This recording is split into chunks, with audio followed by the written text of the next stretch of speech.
Subscribe કરો એ high news India ચેનલને, પછી યુટ્યુબ એપ પર બેલ આઇકોનનું બટન દબાવો અને નિહાળો એ high news India channel.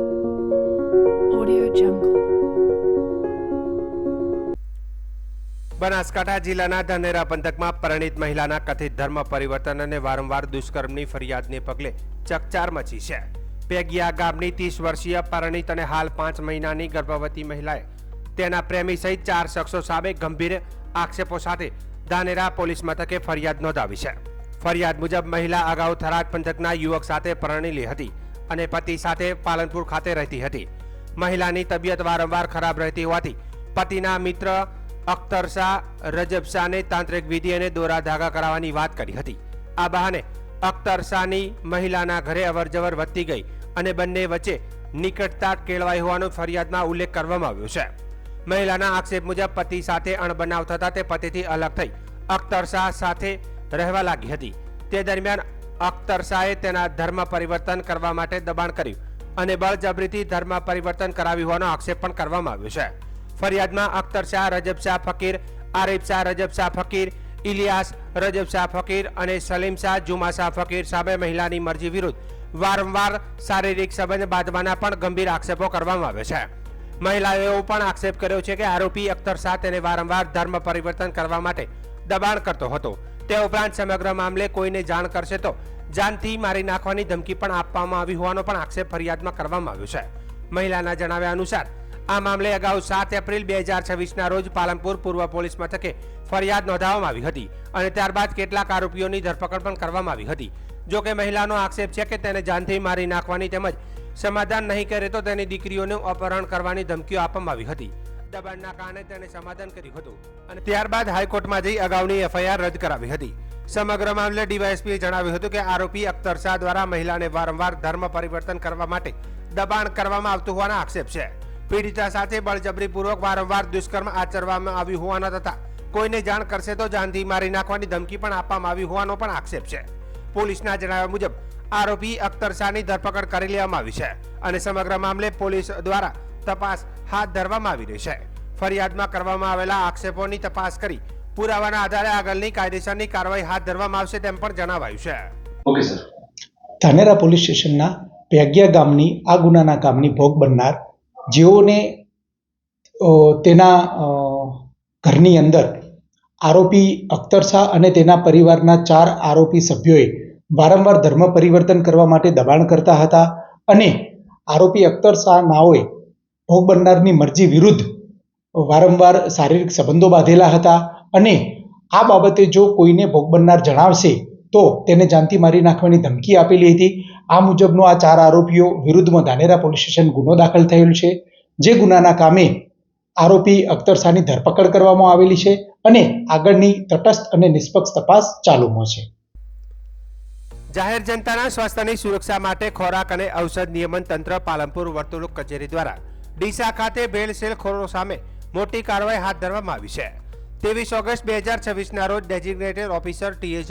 Patel મળેલી ચોક્કસ બાતમીના આધારે ડીસા જીઆઈડીસીના પ્લોટ નંબર 51 ખાતે આવેલી મેસર્સ શ્રી દર્શન માર્કેટિંગ પેઢી પર દરોડો પાડવામાં આવ્યો હતો.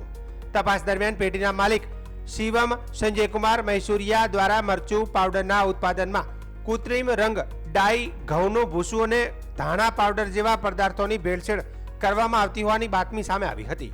સ્થળ પર senior food safety officer H V. Gurjar, food safety officer M L. Gurjar તથા કે ચૌધરી દ્વારા તપાસ હાથ ધરવામાં આવી હતી. ફૂડ સેફ્ટી વાનમાં chemist P M. Chaudhari magic box દ્વારા કરેલી પ્રાથમિક તપાસમાં મરચું પાવડરના નમૂનાઓમાં કૃત્રિમ રંગની હાજરી મળી આવી હતી. આ કાર્યવાહી દરમિયાન food safety and standard act 2006 હેઠળ મરચું પાવડર, ઘઉંનું ભૂસું, ધાણા પાવડર અને કલર પાવડર સહિત કુલ 9 નમૂના લેવામાં આવ્યા હતા. આ નમૂનાઓને વધુ તપાસ માટે મોકલવાની કાર્યવાહી હાથ ધરવામાં આવી છે. તપાસમાં કુલ 3571 કિલોગ્રામ શંકાસ્પદ જથ્થો અંદાજિત રૂપિયા 2.45 લાખની કિંમતનો જથ્થો જપ્ત કરવામાં આવ્યો હતો. તે ઉપરાંત પેઢીમાં મળી આવેલા આશરે 2500 કિલોગ્રામ એક્સપાયરી તથા બિન આરોગ્યપ્રદ લૂજ મરચું પાવડરનો જથ્થો ડમ્પિંગ સાઇટ ખાતે સ્થળ પર જ નાશ કરવામાં આવ્યો હતો. આમ કાર્યવાહી દરમિયાન કુલ 6071 કિલોગ્રામ શંકાસ્પદ અને બિન આરોગ્યપ્રદ જથ્થા સાથે કાયદેસરની કાર્યવાહી હાથ ધરવામાં આવી હતી. ખોરાકમાં ભેળસેળ કરીને લોકોના આરોગ્ય સાથે ચેડા કરવાના મામલે જવાબદારો સામે food safety and standard act 2006 હેઠળ વધુ કાયદેસરની કાર્યવાહી શરૂ કરવામાં આવી છે. વાવથરા જિલ્લાના મુખ્ય મથક થરાદ શહેરમાં આરોગ્ય વિભાગની પોરાનાશક કામગીરી હાથ ધરવામાં આવી હતી. થરાદના રાજપૂતવાસ શેણલ માતાજીના વિસ્તાર સહિતના વિસ્તારોમાં કામગીરી હાથ ધરવામાં આવી હતી. હવાડા તેમજ અન્ય સ્થળોએ મચ્છરના પોરા નાશ કરવા ટીમો દ્વારા કાર્યવાહી હાથ ધરવામાં આવી હતી. MPSW જગદીશ પંડ્યાને કંટ્રોલ ટીમે કામગીરી હાથ ધરી હતી. મુખ્ય જિલ્લા આરોગ્ય અધિકારી વાવથરા અને તાલુકા હેલ્થ ઓફિસરના માર્ગદર્શન હેઠળ કામગીરી હાથ ધરવામાં આવી હતી. નગરપાલિકાના સભ્યો સહિત સ્થાનિક લોકો પણ પોરાનાશક કામગીરીમાં જોડાયા હતા. આજ રોજ મુખ્ય જિલ્લા આરોગ્ય અધિકારી સાહેબ શ્રી તથા તાલુકા આરોગ્ય અધિકારી સાહેબ શ્રીના માર્ગદર્શન હેઠળ શેણલનગર વિસ્તાર થરાદ સિટીમાં પોરાનાશક કામગીરી કરવામાં આવી.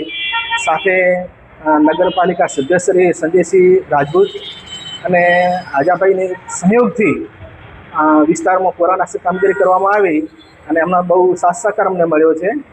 અને નગરજનોને એક મારી નમ્ર વિનંતી છે કે આપણે જે વરસાદનું પાણી હોય કે ઘરનું જે પાણી ભરીએ છીએ એ જે ભરાય અઠવાડિયામાં એક વખત એને વ્યવસ્થિત કરીને જો પાત્ર સુકાવવામાં આવે તો આ મચ્છર ઉત્પત્તિ અટકી શકે છે. અને આપણા ઘરની ઉપર જે છત ઉપર ટાયર કે તૂટેલી ડોલો કે એવું પડ્યું હોય વરસાદનું પાણી ભરાતું હોય તો એને પણ વ્યવસ્થિત રીતે પાણી ના ભરાય એવી રીતે કરવા એક નમ્ર મારી વિનંતી છે, જેથી કરીને મચ્છર ઉત્પત્તિ અટકી શકે.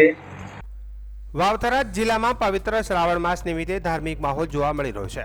થરાદ સ્થિત નવા રામજી મંદિર ખાતે શ્રી રામ સેવા સમિતિ દ્વારા આયોજિત શ્રીમદ ભાગવત કથાના 12મા દિવસે ભગવાન શ્રી રામ અને માતા સીતાના વિવાહનો પ્રસંગ ધામધૂમપૂર્વક ઉજવાયો હતો. રામ સીતાના વિવાહ પ્રસંગે નિહાળવા અને કથાનો લાભ લેવા મોટી સંખ્યામાં ઉમટી પડતા કથા મંડપ ભક્તોની ભીડથી છલકાઈ ગયો હતો. પવિત્ર શ્રાવણ માસ દરમિયાન નવા રામજી મંદિર ખાતે શ્રી રામ સેવા સમિતિના પ્રમુખ તથા સભ્યો દ્વારા શ્રીમદ ભાગવત કથાનું આયોજન કરવામાં આવ્યું છે. કથાના 12મા દિવસે વ્યાસપીઠ પરથી શાસ્ત્રી મોન્ટુ મહારાજે ભગવાન શ્રી રામ અને માતા સીતાના વિવાહ પ્રસંગનું ભાવસભર વર્ણન કરી શ્રદ્ધાળુઓને ભક્તિનું રસપાન કરાવ્યું હતું. રામ વિવાહના દિવ્ય પ્રસંગ દરમિયાન કથા મંડપ જય શ્રી રામના નારાઓથી ગુંજી ઉઠ્યો હતો. ભક્તોએ કથા શ્રવણની સાથે ભગવાન શ્રી રામ અને માતા સીતાના લગ્નોત્સવનો અલૌકિક આનંદ માણ્યો હતો અને સમગ્ર કાર્યક્રમ દરમિયાન ભક્તિમય વાતાવરણ સર્જાયું હતું. શ્રાવણ માસના પવિત્ર અવસરે યોજાયેલી આ કથાનો લાભ લેવા થરાદ ઉપરાંત આસપાસના વિસ્તારોમાંથી પણ મોટી સંખ્યામાં માઈ ભક્તોને શ્રદ્ધાળુઓ પહોંચ્યા હતા. ભક્તોની મોટી સંખ્યાને કારણે મંદિરનો કથા મંડપ પણ ટૂંકો પડ્યો હતો. રામ સીતાના વિવાહ પ્રસંગે ભક્તોમાં ભારે ઉત્સાહ જોવા મળ્યો હતો અને સમગ્ર મંદિર પરિસર ભક્તિભાવથી ગુંજી ઉઠ્યું હતું. શ્રી રામ સેવા સમિતિ દ્વારા આયોજિત આ ધાર્મિક કાર્યક્રમમાં મોટી સંખ્યામાં ભક્તોએ ઉપસ્થિત રહી કથાનું શ્રવણ કર્યું અને ભગવાન શ્રી રામ તથા માતા સીતાના આશીર્વાદ મેળવ્યા હતા. ગુજરાતમાં નાગરિકોની સુરક્ષા અને આપાતકાલીન સેવાઓને વધુ ઝડપી બનાવવા રાજ્ય સરકારે મહત્વનો નિર્ણય લીધો છે. 112 જનરક્ષક પ્રોજેક્ટના વિસ્તરણ હેઠળ આવતીકાલે ગાંધીનગરના નવા સચિવાલય ખાતેથી નાયબ મુખ્યમંત્રી હર્ષ સંઘવીના હસ્તે 500 નવા અત્યાધુનિક જનરક્ષક વાહનોનું ફ્લેગ ઓફ કરવામાં આવશે. આ સાથે રાજ્યમાં 24 કલાક કાર્યરત જનરક્ષક વાહનોની સંખ્યા વધીને કુલ 1000 થશે. રાજ્યમાં વધતી વસ્તીને શહેરી વિસ્તારને ધ્યાનમાં રાખીને ઇમરજન્સી પોલીસ સેવાઓને વધુ મજબૂત બનાવવામાં આવી રહી છે. 150 બેઠકો ધરાવતા આધુનિક કોલ સેન્ટર CAD સિસ્ટમ અને કોલર લોકેશન ટેકનોલોજીના ઉપયોગથી પોલીસનો સરેરાશ રિસ્પોન્સ ટાઈમ 27 મિનિટથી ઘટીને 10 મિનિટ 49 સેકન્ડ થયો છે. નવા 500 જનરક્ષક વાહનો કાર્યરત થયા બાદ રિસ્પોન્સ ટાઈમમાં વધુ ઘટાડો કરવાનો લક્ષ્યાંક રાખવામાં આવ્યું છે. નવી વ્યવસ્થા મુજબ ઘટના સ્થળથી સૌથી નજીકનું જનરક્ષક વાહન તાત્કાલિક મદદ માટે રવાના થશે અને પોલીસ સ્ટેશનની હદ મદદ પહોંચાડવામાં અડચણરત નહીં બને. ડાયલ 112 પ્રોજેક્ટના અમલીકરણના માત્ર 11 મહિનામાં જનરક્ષક સેવા દ્વારા 11.4 લાખથી વધુ ઇમરજન્સી બનાવમાં સંકલિત સેવાઓ પૂરી પાડવામાં આવી છે. તેમાં 6.74 લાખથી વધુ પોલીસ ઇમરજન્સીઓના બનાવોનો સમાવેશ થાય છે. હવે ડાયલ 112 હેઠળ પોલીસ 100, એમ્બ્યુલન્સ 108, ફાયર 101, મહિલા helpline 181, child helpline 1098, disaster helpline 1070 અને ટ્રાઇફ હેલ્પલાઇન જેવી સેવાઓ એક જ પ્લેટફોર્મ પર ઉપલબ્ધ રહેશે. આ ઉપરાંત ઓલા, ઉબેર, રેપિડો અને ભારત ટેક્સી જેવી એપ્લિકેશનમાં પણ 112 પેનિક બટન ઇન્ટિગ્રેટ કરવામાં આવ્યું છે. નવા જનરક્ષક PCR વાહનો 24 કલાકની કામગીરીને ધ્યાનમાં રાખીને AC અને સેફ્ટી ગ્રીલથી સજ્જ હશે. વાહનોમાં mobile data terminal MDT, GPS tracking, emergency light bar, siren, public addressing system, fire excitation અને ફર્સ્ટ એડ કિટ જેવી સુવિધા ઉપલબ્ધ રહેશે. વાહનમાં તૈનાત પોલીસ સ્ટાફને બોડી વોર્ન કેમેરા, ડેશ કેમ, હેલ્મેટ અને પ્રોટેક્ટિવ ગિયર પણ આપવામાં આવશે. દરેક વાહન પર 24 કલાક એક એએસઆઈ અથવા હેડ કોન્સ્ટેબલ, 2 કોન્સ્ટેબલ અને 1 ડ્રાઈવર તૈનાત રહેશે. 500 નવા વાહનો ઉમેરાની સાથે ગુજરાતમાં ડાયલ 112ની ઇમરજન્સી સેવા વધુ ઝડપી અને ટેકનોલોજી આધારિત બનશે, જેના કારણે જરૂરિયાતના સમયે નાગરિકોને તાત્કાલિક પોલીસ અને અન્ય આપાતકાલીન સેવાઓ મળી શકશે. અમદાવાદ સ્થિત હવામાન વિભાગે ગુજરાત માટે આગામી 7 દિવસની હવામાનની આગાહી જાહેર કરી છે. આગાહી મુજબ રાજ્યના વિવિધ વિસ્તારમાં હળવાથી મધ્યમ વરસાદ પડી શકે છે. જોકે આ સમયગાળા દરમિયાન ભારે વરસાદ કે તોફાની પવનની કોઈ ચેતવણી આપવામાં આવી નથી. દરિયાકાંઠાના વિસ્તારો માટે હવામાન વિભાગે રાહતના સમાચાર આપ્યા છે. આગામી 5 દિવસ દરમિયાન માછીમારોને દરિયામાં જવા અંગે કોઈ વિશેષ પ્રતિબંધ કે ચેતવણી આપવામાં આવી નથી. દરિયામાં પવન અને મોજાની સ્થિતિ સામાન્ય રહેવાની શક્યતા છે. છેલ્લા 24 કલાકમાં રાજ્યમાં મહીસાગર જિલ્લામાં સૌથી વધુ 32.6 મીમી વરસાદ નોંધાયો છે. બીજી તરફ ઓગસ્ટ મહિનામાં અત્યાર સુધી રાજ્યમાં સરેરાશ કરતા 22% ઓછો વરસાદ નોંધાયો છે. હાલ ગુજરાતમાં વરસાદી માહોલ માટે વેસ્ટર્ન ડિસ્ટર્બન્સ, મોન્સૂન ટ્રફ અને લો પ્રેશર એરિયા જેવી 3 સિસ્ટમ સક્રિય હોવાનું જણાવાયું છે. તેથી અસરથી આગામી દિવસોમાં રાજ્યમાં છૂટોછવાયો હળવાથી મધ્યમ વરસાદનો માહોલ રહેવાની શક્યતા વ્યક્ત કરવામાં આવી છે. અમદાવાદ શહેરમાં આગામી દિવસોમાં મુખ્યત્વે વાદળછાયું વાતાવરણ રહેવાની શક્યતા છે. કેટલાક વિસ્તારમાં હળવા વરસાદી ઝાપટા પડી શકે છે, પરંતુ હાલ અમદાવાદમાં ભારે વરસાદની આગાહી નથી. હવામાન વિભાગની આગાહી મુજબ હાલ રાજ્યમાં ભારે વરસાદ કે તોફાની પવનની કોઈ ચેતવણી નથી, જેથી નાગરિકો અને ખેડૂતોને ગભરાવાની જરૂર નથી. जो मौसम प्रणाली की कल जो डिस्कस की गई थी, उसके प्रभाव से कल हमारे कुछ स्थानों पर साउथ गुजरात रीजन में और उत्तरी गुजरात में कुछ स्थानों पर तथा कच्छ में भी कुछ स्थानों पर बारिश हुई है. सर्वाधिक रेन आई है वो 32.6 mm आई है महीसागर में. सौराष्ट्र कच्छ में 1 mm बारिश आई है. जो आज वो मौसम प्रणाली है इसमें जो लो प्रेशर एरिया कल GWP पे था वो आज क्रिकेटिक वेस्ट बंगाल और एडजॉइनिंग एरिया में झारखंड नॉर्थ उड़ीसा पे है, जिसका cyclonic circulation 7.6 kilometre above sea level तक एक्सटेंडेड है. इसके साथ एक मानसून ट्रफ है वो अभी नॉर्थ पोजीशन में है. नॉर्मल से अमृतसर से होते हुए वो सेंटर है लो प्रेशर एरिया का, वहाँ से क्रॉस करके नॉर्थ बे में गया है. इसके अलावा एक वेस्टर्न डिस्टर्बेंस है जिसकी आज थोड़ा सा ईस्टवर्ड मूवमेंट हुई है कल से. आज उसकी पोजीशन 68 और 28 डिग्री नॉर्थ है. इनके प्रभाव से हम अभी भी उम्मीद कर सकते हैं कि छिटपुट से लेकर कुछ स्थानों पर अगले 7 दिनों तक बारिश हो सकती है, हल्की से मध्यम बारिश गुजरात राज्य में. इसके अलावा अभी फिलहाल की कंडीशन के अकॉर्डिंग कोई हैवी रेन की संभावना नहीं है. इसी तरह से कोई थंडरस्टॉर्म वार्निंग की भी संभावना अभी वार्निंग लेवल की नहीं है अगले 7 दिन तक.